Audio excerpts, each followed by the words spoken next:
Professor Dr.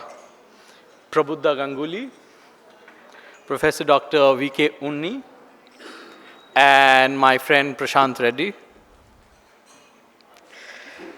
As the session indicates, we are largely looking at the evolution of IP and social dynamics, and the four speakers today are largely going to touch upon. The session will largely touch upon evolution of IP and the social dynamics, and our four speakers are going to touch upon varying themes. Professor Zarina Khan has been an eminent writer, more specifically on the history of innovation itself. She's going to discuss something which is more specifically related to price and patent systems, and why price has not necessarily been one of the best motivation factors in terms of attracting patent owners to come forward. She's going to trace the entire history along with empirical evidence. Our second speaker, Professor V.K. Unni from Indian Institute of Management, Calcutta, is going to speak more specifically about the evolution of intellectual property, more specifically evolution of patent law within the Indian framework.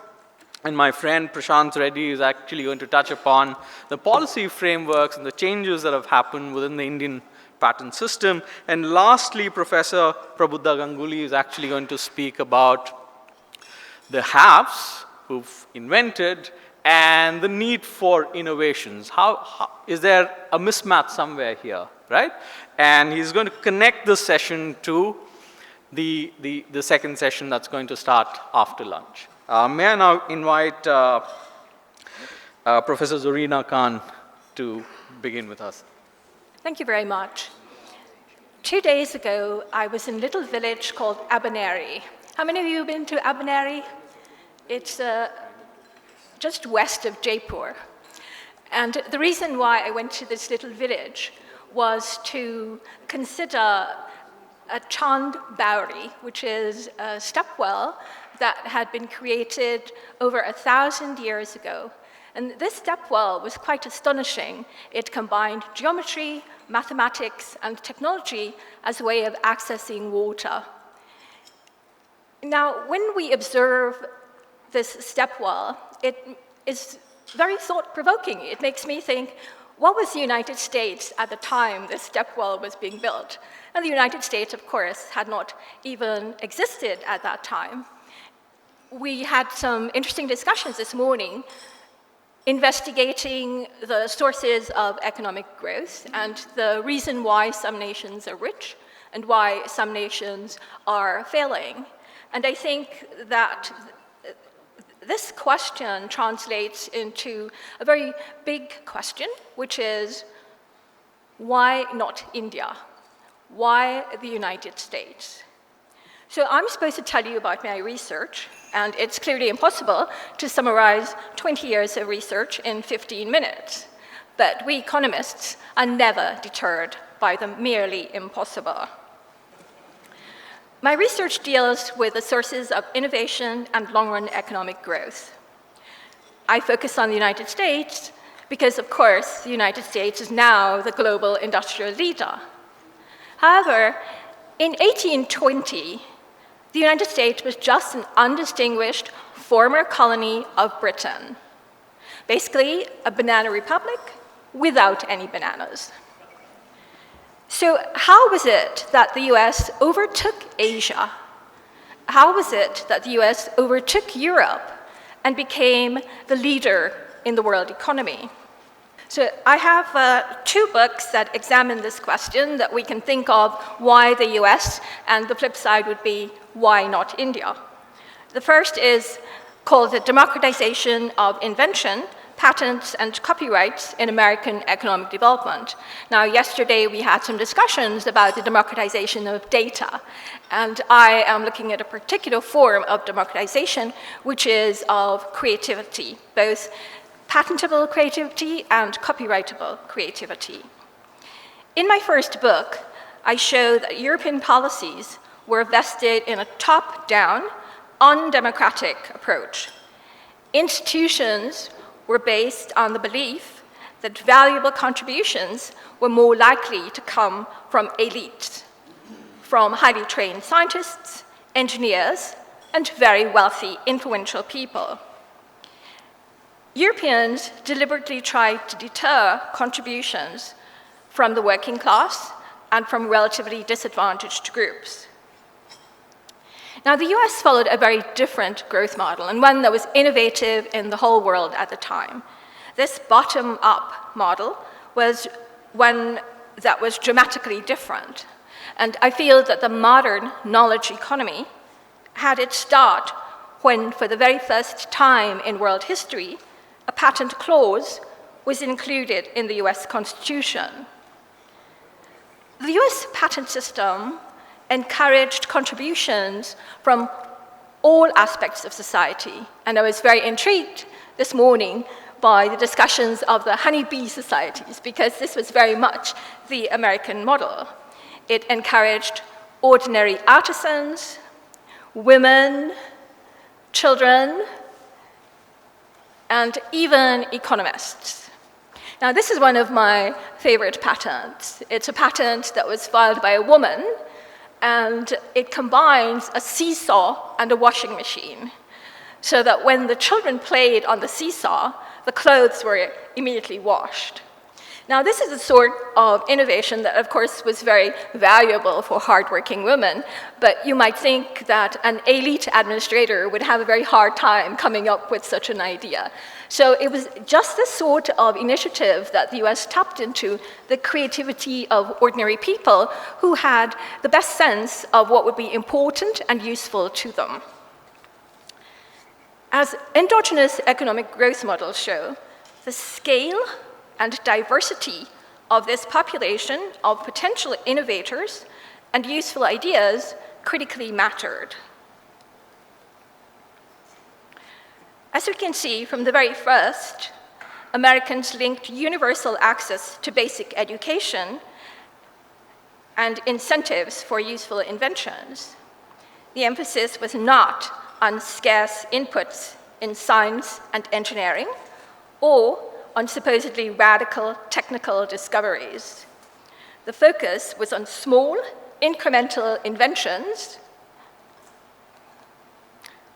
that were economically valuable in the marketplace. I'm having some technical difficulties here with the small, incremental innovation. I'm not a fan of Thomas Jefferson, but I think that he got it right with this statement, where he says that a smaller invention, that is, smaller in technical terms, that's applicable to our daily concerns, is infinitely more valuable than these supposedly large, radical technologies.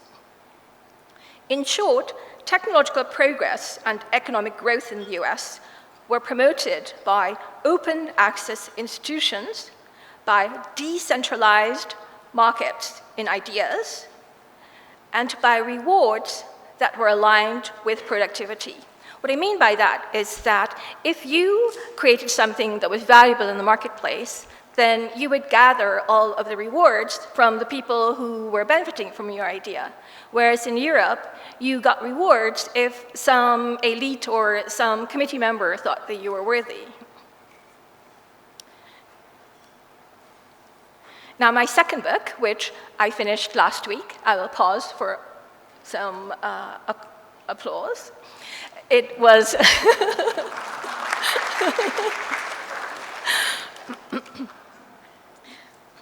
my first book, The Democratization of Invention, was awarded the Alice Hansen Jones Prize for being the best book in American economic history. And no. No, I'll tell you when I need applause. Now, my second book is saying that prizes are socially inefficient. But I'll add a little rider, a little footnote, which says, except for any prizes that I am awarded. Now, if you do any Google search, you're going to pull up thousands of prizes that are offered in India for new technologies. Just as in the 19th century, Indian elites are strong promoters today of innovation prizes. So the Tatas in particular, I hope they're not sponsoring this conference, the Tatas in particular have a long history of involvement with prize systems.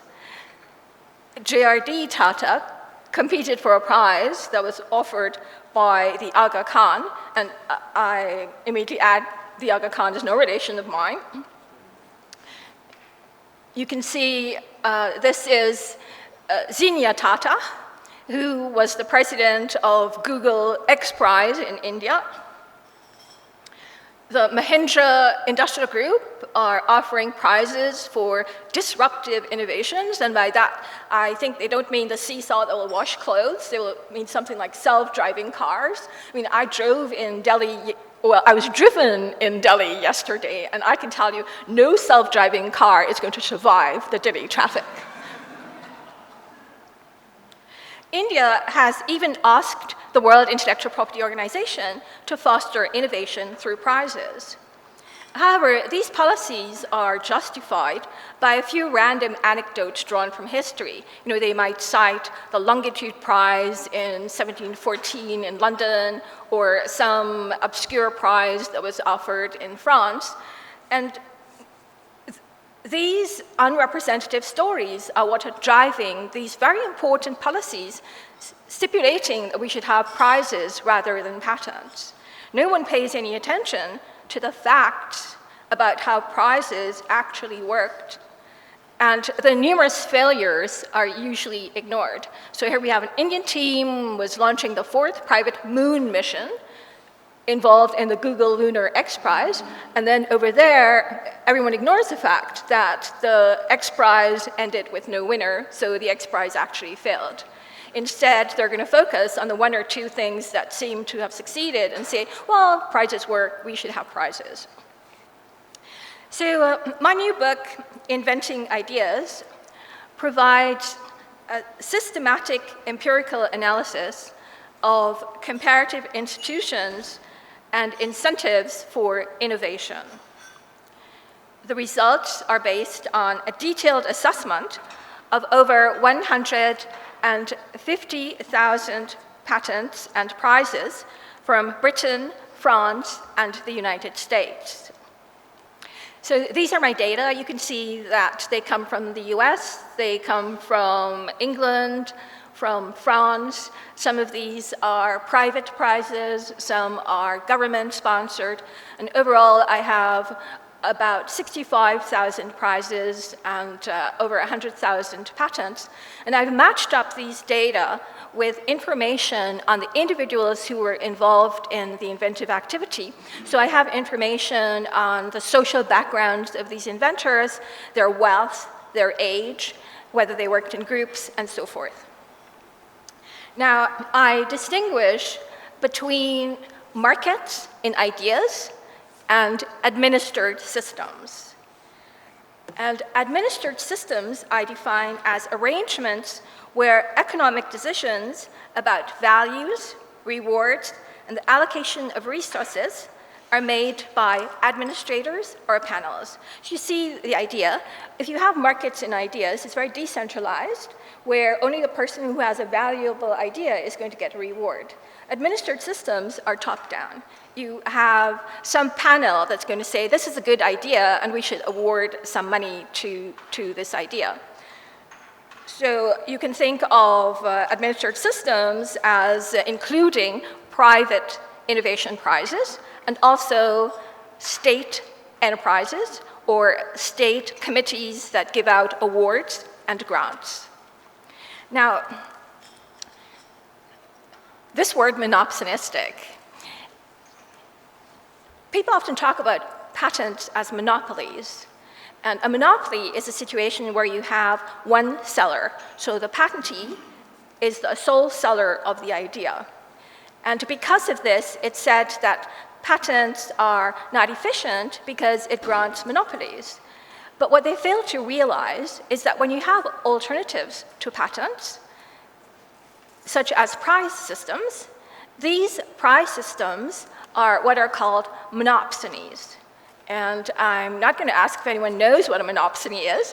A monopsony is a situation where you have just one buyer. So a monopoly, you have one seller, but monopsony, you have one buyer. So that is the person who's giving out the prize, they're the only person who's in the market and buying that idea. And what I show in my research is that monopsonies are far more inefficient than monopolies. Now, they're non-market oriented because, again, it's just some elite person who's going to say, this is a deserving idea, we'll give them an award. They tend to lack feedback mechanisms and transparency. And what I mean by that is that when a prize is given out, if there's an error, there's no way to remedy the error. For instance, if you think about the Nobel Prize, the records are held secret for many decades. They're not allowed to say why it was that somebody got a prize. So there's no way you can say, this is an error, we should change it. In the case of patents, if there's an error, you can go to the courts or you can appeal it all the way to the Supreme Court. There's no such mechanism in the case of prize systems. Accordingly, there are governance problems. Governance problems are problems that are associated with the way these institutions are managed. And typically what I find is that prize systems are associated with the potential for corruption and for unfair discrimination. For instance, women are very unlikely to get prizes.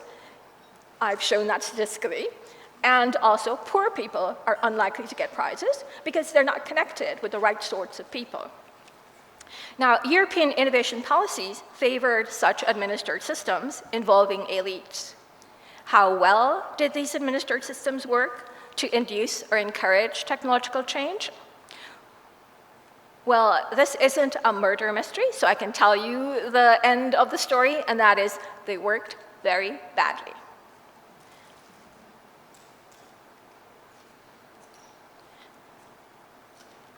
Now, Joseph Stiglitz is an economist who won the Nobel Prize for Economics. And you can see that, it's not surprising. He thinks that prizes are a good thing. I mean, if I got the Nobel Prize, I would probably think prizes are a good thing too.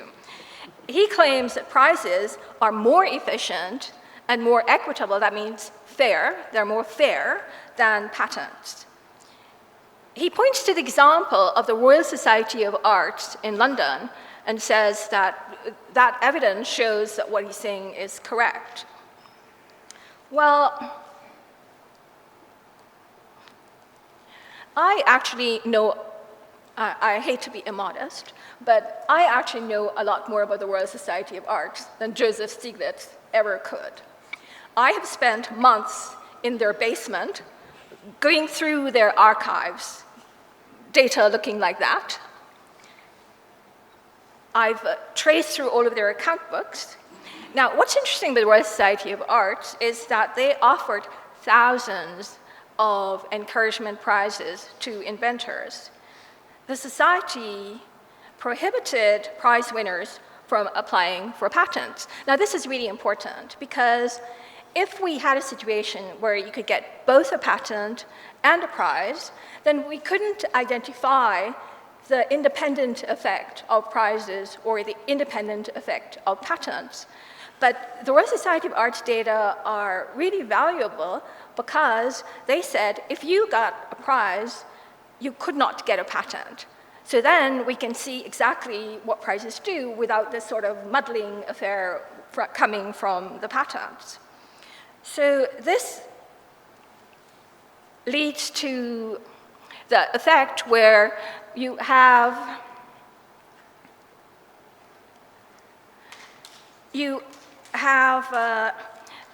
an ability to see what is the result of having prizes. And we observe what is called an adverse selection effect. Now, in economic terms, adverse selection means that you don't get a representative distribution. What you get is just a few special outcomes. And the adverse selection effect that works in the case of the Royal Society of Arts is this. If you were an inventor who had a really important idea that you knew would be very successful in the marketplace, you went and got a patent. However, if you had a rubbish idea that you knew nobody would be interested in, you went to the Royal Society of Arts, and especially if you knew somebody who was on the board there, you would get a prize. So this selection effect meant that only rubbish ideas got prizes, and the really important ones that influenced the Industrial Revolution were patented. Now, the Royal Society of Arts, for a long time, was promoting publicity saying, oh, we created the Industrial Revolution. And people like Joseph Stiglitz read this, they read it in some secondhand source that they find, and they say, oh, look, the Royal Society of Arts created the Industrial Revolution, believing the hype and the lies that the RSA is telling everyone else. Now, ultimately, the Royal Society of Arts itself acknowledged that it had failed. And you can see these statements are all from the Royal Society of Arts. A committee which could anticipate the direction in which science could progress would have to be composed of men with foresight greater than anyone else. The awards had negligible, that is, unimportant effects on major industrial changes. And they conclude, as we fully recognize now, the efforts of the society were quite futile. So by the 1820s, what happens? The Royal Society of Arts switches away from prizes and starts supporting patents. So they become the strongest supporters of the patent system, showing that the prize system had failed owing to the inefficiencies. And they recognized this, and you had now the outcome that the Royal Society of Arts was then trying to make sure that the British patent system was efficient. So, I'll tell you when to switch, okay? Okay, so if you could just hold, I'll just tell you that. This is in the best economic tradition. I delegate. Specialization and division of labor works. So I could go through all of the inefficiencies of price systems, but I'm just going to focus on one particular aspect, which is who gets prizes. Now, when decisions are made by monopsonies, remember that monopsonies are situations where you have a single buyer. When decisions are made by monopsonies, rather than by open markets, you always have the danger of corruption and unjust discrimination. One of my papers investigates great inventors in Britain, and I tried to statistically estimate the factors that influenced why a British great inventor received prizes. Now, none of the things that would be correlated with productivity, such as whether the person was employed in technology or whether they were a scientist or an engineer, none of these things mattered. The single most important factor influencing whether someone got a prize was whether they attended Oxford or Cambridge. Now, I presented this at Oxford, and they said, Professor Kahn, why did you have to run statistical regressions to find that out? Now, in all of my samples, in all of these countries, prizes were allocated on the basis of the identity of the judges and the identity of the applicants. They were not related to the value, the technical or the economic value of the invention. So far from being equitable, wealthier and well-connected people were more likely to get prizes. Like the Royal Society of Arts, the major prize-granting societies in all of my countries, in all of these samples, ultimately came to the same conclusion. Overall, prize grants are too arbitrary to induce specific outcomes, and they do not offer socially efficient incentives for creativity. So as a result, prizes declined dramatically over the course of the 19th century. So next slide, please. Now, I'm not going to go through all of this, but this slide is just to show that economists who point out that patents are inefficient and then state that prizes are superior. Okay, yeah, this is India, so I can say this is like a nirvana effect. You know, it's the idea that, okay, you have some institution that's inefficient, therefore the next unexamined institution is like nirvana. So patents have some problems with them, and that necessarily means that prizes are the nirvana. You don't examine prizes themselves, you just assume that they're going to be efficient. But when you examine prizes, what you find is that they have far greater costs than the patent system ever could. Next slide, please.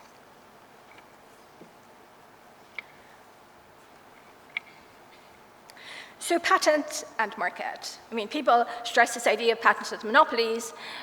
We can talk later why I think that patents are not monopolies, why I think that the key feature of a patent system is its market orientation. So if we consider the American patent system, I made the point that it is one of the most innovative and the most successful patent systems in the world. And everyone at the time recognized that the American patent system was a major reason why the US dominated the annals of technology. So the Japanese sent an envoy in the 19th century, and he stated, I think this is overselling it a bit, but he basically says that he asked, what is it that makes the US such a great nation? He investigated, found it was patents, and that they themselves will have patents. So then he went back to Japan, and he became the first commissioner of patents in Japan, and later became a prime minister as well. Next slide, please.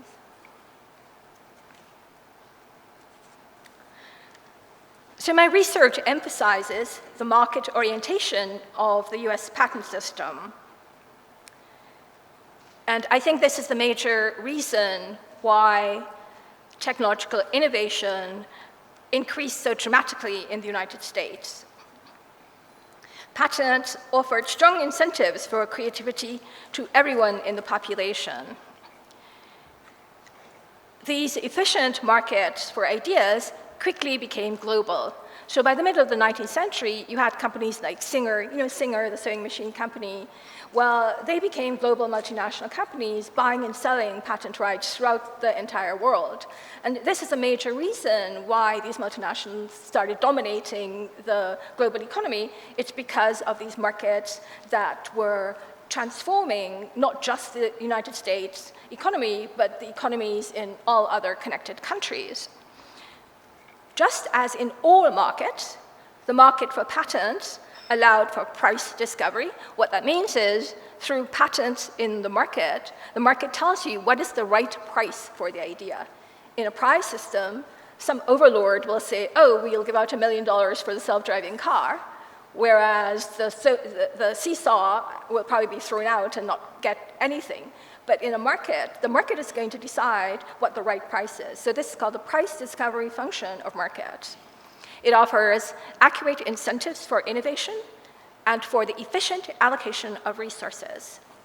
One of the greatest strengths of the market mechanism is its ability to calibrate, that means to adjust compensation to reflect true value. Patentees are rewarded only if they have invented something that satisfies consumers in the marketplace. Finally, I find that prizes actually reduced the diffusion of information, because once the prize is given out, then there's nobody to try to ensure that that information is available. In fact, there's so much secrecy that's involved with prize systems that the information is lost. My research shows, I use something called spatial econometrics, and I tell you this just so that you're very impressed. I hope you're impressed. So my research shows that the patent system has specific mechanisms in place to disclose information.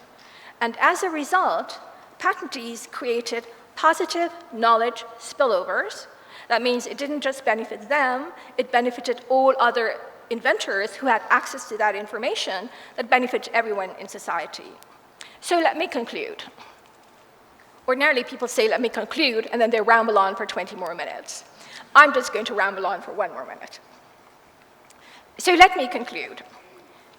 The economic history of Europe, and China and India for that matter, provides a cautionary tale regarding administered prize systems and ambitious top-down national initiatives to dictate the course of innovation.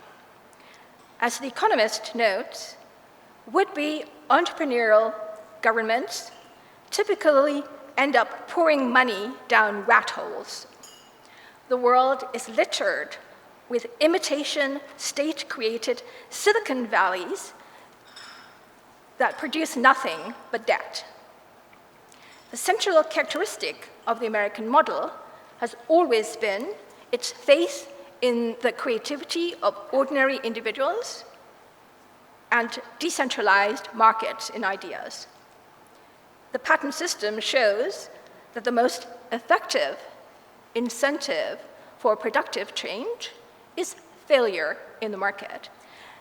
We tend to think of failure as a bad thing, but failure in the market actually provides information that's useful about how to avoid failure. So the patent system shows the most effective incentive for productive change is failure in the market. The best prize to induce creativity is success in the market. Because of its technological achievements, the 20th century has been called the American century. I didn't call it that, Americans call it that, the American century. Now, we're talking in this conference about future perfect. So it raises the question, could the 21st century be an Indian century? That depends. You know, when I ask my student a question, the correct answer is always, that depends. This is true in any economics class you take, so remember that. You know, anyone asks you a question, just say, that depends. So could the 21st century be an Indian century? Could the future be perfect? That depends. On what does it depend? That's where you get an A rather than a B+, when you say on what it depends. On what does it depend?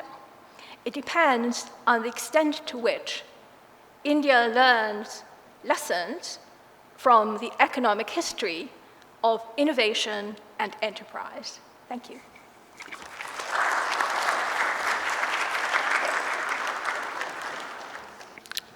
Thank you so much, the entire JIRICO team, for inviting me. I don't know, for some reason, JIRICO always invites me, and I cannot say no to them.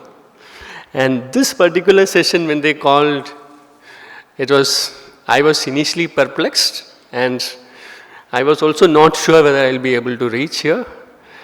But then when I saw the title, now I realize I should be here, and because this particular session is on the introduction or the historical events which has led to the Patents Act, I am actually very tense. And I have every right to be tense because I am in the midst of scholars from JIRICO and also in a very eminent panel like this. So at the very outset, my wholehearted thanks and also congratulations for organizing this. And I should also thank Professor Sorina Khan, who has actually mentored me as part of the Edison Fellowship, which finally resulted in a paper which we have just published. So thank you so much for your kind mentoring, which I have benefited a lot. So this particular session, so what I'll be doing is since Professor Khan has already taken us through the evolution of US patents and the US patent system. So what I'll be doing is I'm going to take you through how the Indian patent law evolved and how this has in a way resulted in some kind of a shared prosperity, and also taking how this has helped the companies to move forward on various aspects relating to innovation and entrepreneurship. But for that, we should start with respect to what really happened earlier. So that's how this session is also like that. Past tense, we had a very, tense past. Present is also not very bright, it's very perplexed, but future is very rosy, okay? So we'll start on that basis. Right, so this is what has happened, no? India was a British colony, and since we were a British colony, those days most of the laws which were implemented here were primarily those British copies which India had to follow. But initially, until 1856, we never had any Patents Act. Even though India had an Government of India Act in 1833, that particular law did not allow the Governor General to legislate anything on patents. So this led to a lot of uneasiness amongst the British entrepreneurs or industrialists in India, who lobbied very hard so that the Governor General who was administering India, can also have some kind of legislative control with respect to patents. So finally, after 20 years of lobbying, in 1853 there was another Government of India Act which allowed the Governor General to pass laws provided Governor General had taken prior permission from the British Queen, British royalty.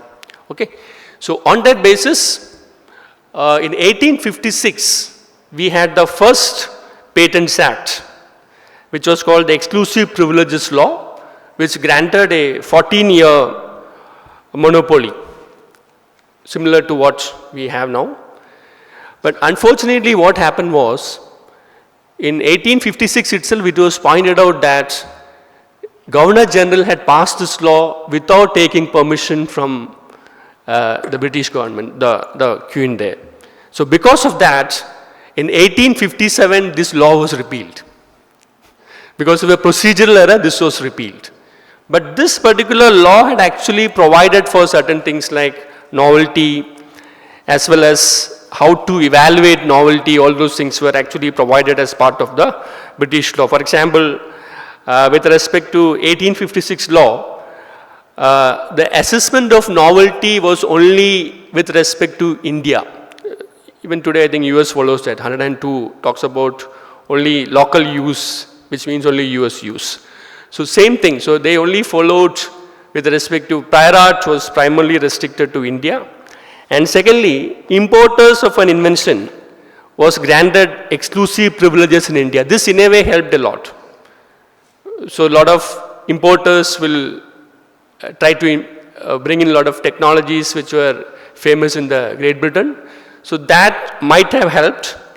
And British patentees could also take advantage in India of the US patent only if they were the actual inventors.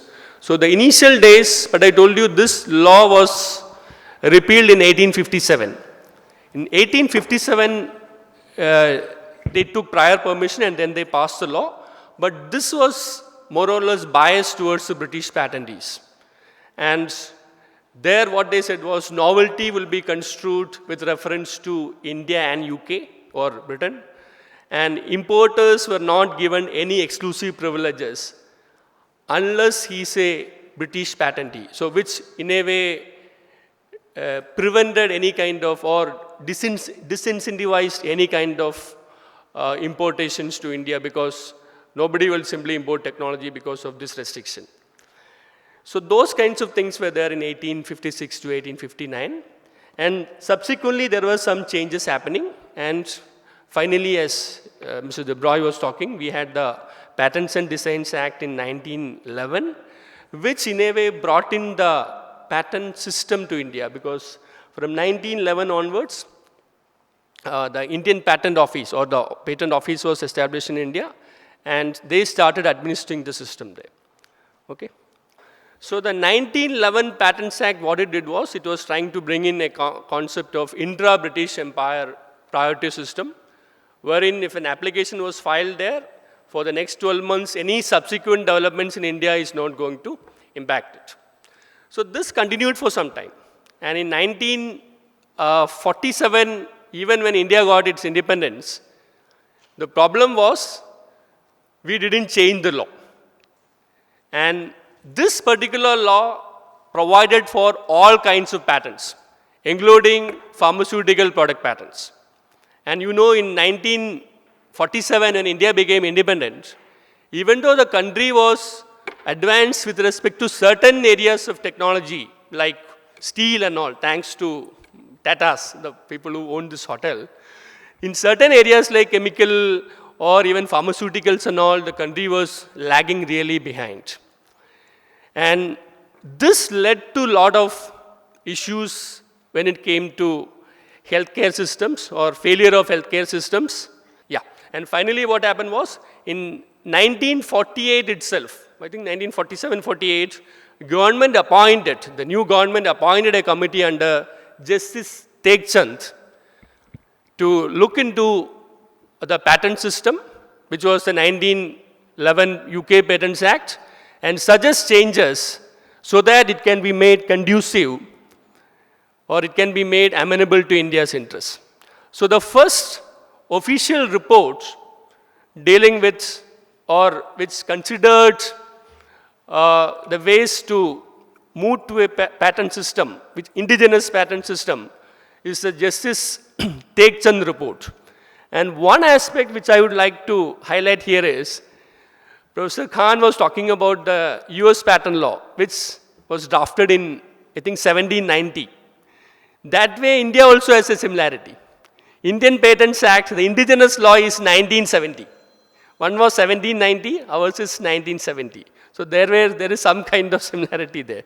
But what I'm saying here is, the first kind of the real study which actually wanted to look into patent system started in 1948 through Tegchand Committee report, which in a way brought in certain public interest mechanisms like compulsory licensing. But we know in India things take a long time. Even though Tegchand report led to some amendments, still we had major issues because pharmaceutical product patents were very much there, and most of these companies which were foreign companies were really going to enforce these patents against Indian companies, whoever wanted to make it through a different process. So I would say that, so between 1950 and 1952, there were some changes which happened with respect to compulsory licensing, but they were not really radical because nobody really went through the compulsory licensing process because patent holders still had the right to oppose them, and they can always appeal against any such grant. So by 1958 or 1959, government appointed one more committee under Justice Rajagopal Iyengar.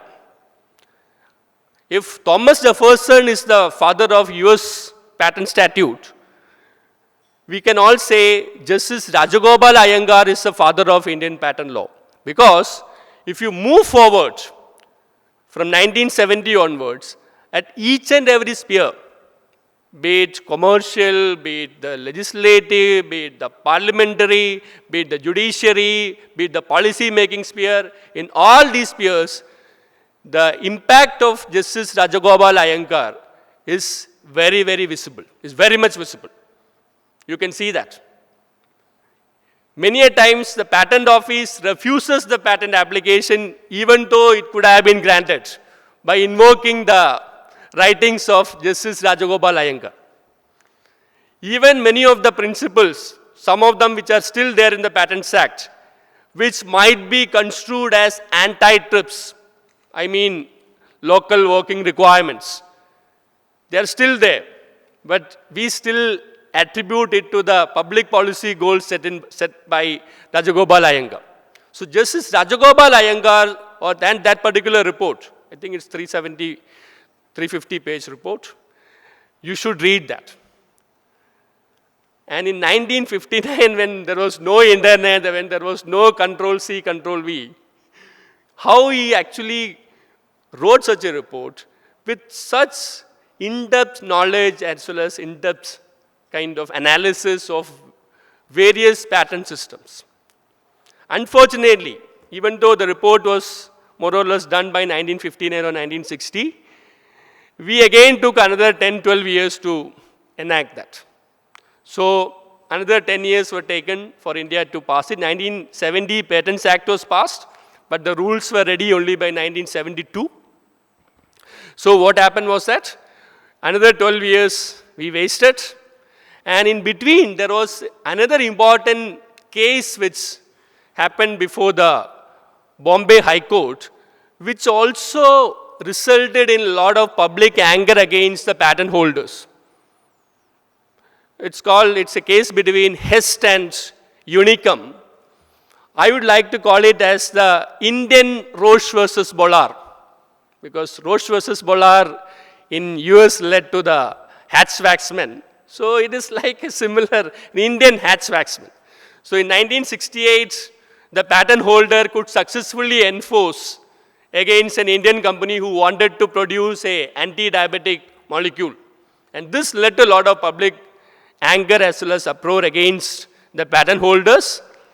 And by that time, Parliament also realized that we cannot sit over this wonderful report of Iyengar forever. We should actually draft the law and convert this into the patents, the Act. The 1970 Patents Act came just like that.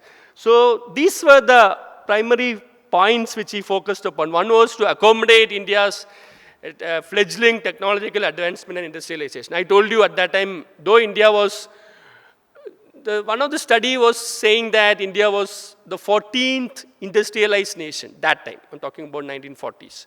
In certain sectors, not in all sectors, at least steel and all, India was doing pretty good. So Iyengar did not want to abolish the patent system. Iyengar said that patent system has to be there, but we need to make certain tweaking so that it can be customized to suit India's socio-economic needs. So these were his viewpoints. One was to accommodate the system in such a way so that it can go ahead with the technological advancements, to encourage and reward inventors, and thirdly, to increase the number of research institutes. So he was of the firm opinion that patent system might help India in the long run. So if you are able to dovetail this policy along with having more and more research institutions, Iyengar was of the opinion that this might help India in the long run. So he never advocated for abolishing of patents. He only said that on certain areas we should have certain strict measures so that public interest will not be hampered. So you can see which were the primary points within patent statute where he focused upon. One was identifying the types of inventions for which patent protection should be available. So our friends from US will say they have the section 101, the patentable subject matter. India, we don't have that. We have something called section 3, which in a way is non-patentable subject matter. There is a long list there. We generally follow the UK model in that sense.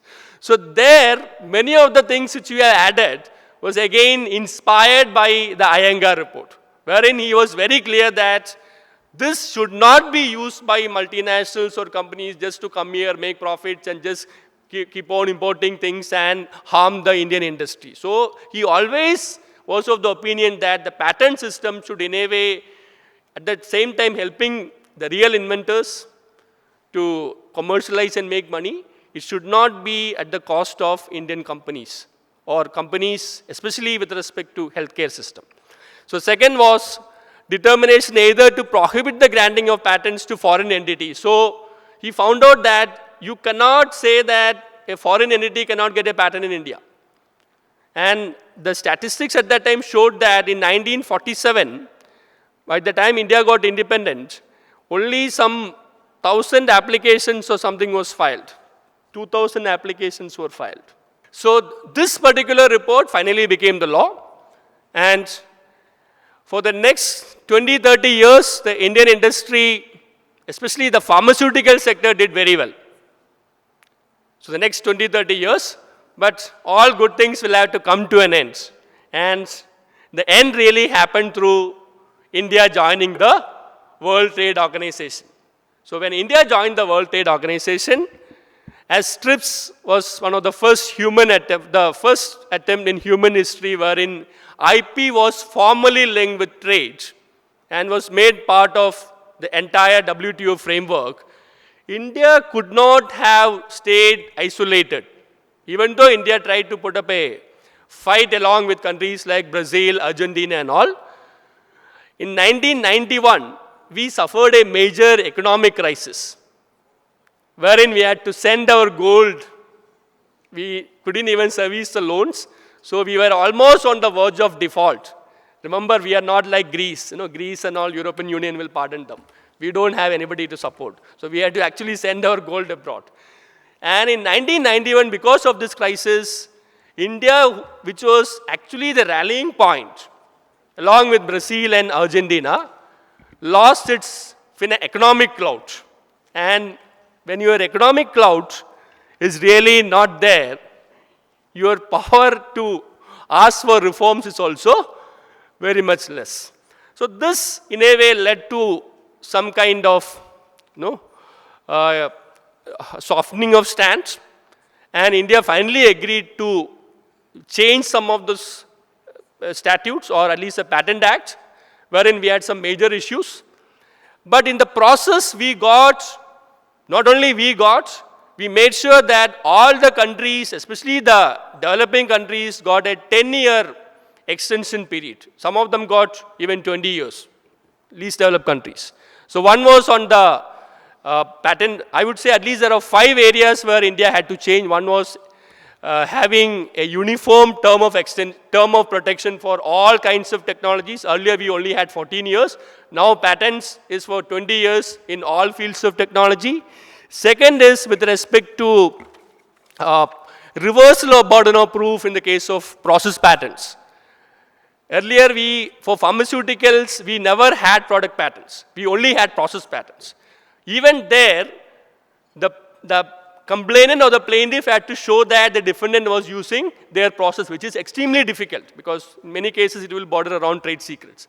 So what the TRIPS says is, in case of process patent infringements, the plaintiff will have to show that the defendant will have to show that he or she is not using the plaintiff's patented process.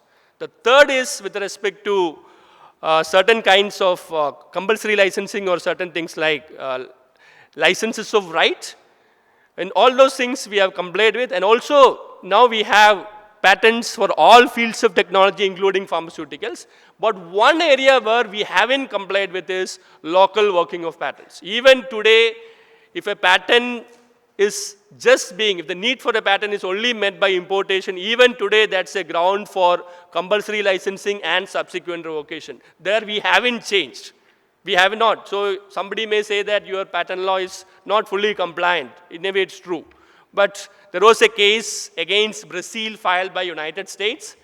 But later on, Brazil pointed out that United States also are having similar provisions in their laws, so they withdrew the case. So we hope that US will not be reminded of that anytime soon. Okay.